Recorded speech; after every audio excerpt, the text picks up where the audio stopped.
மச்சம் ஒன்ன பார்த்து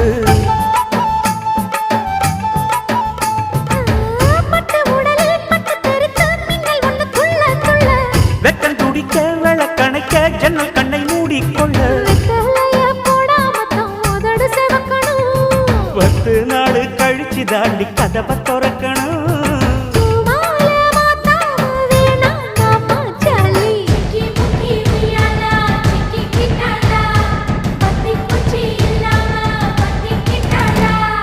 மச்சாங்கிட்ட முந்தானைய தந்து வப்பாளா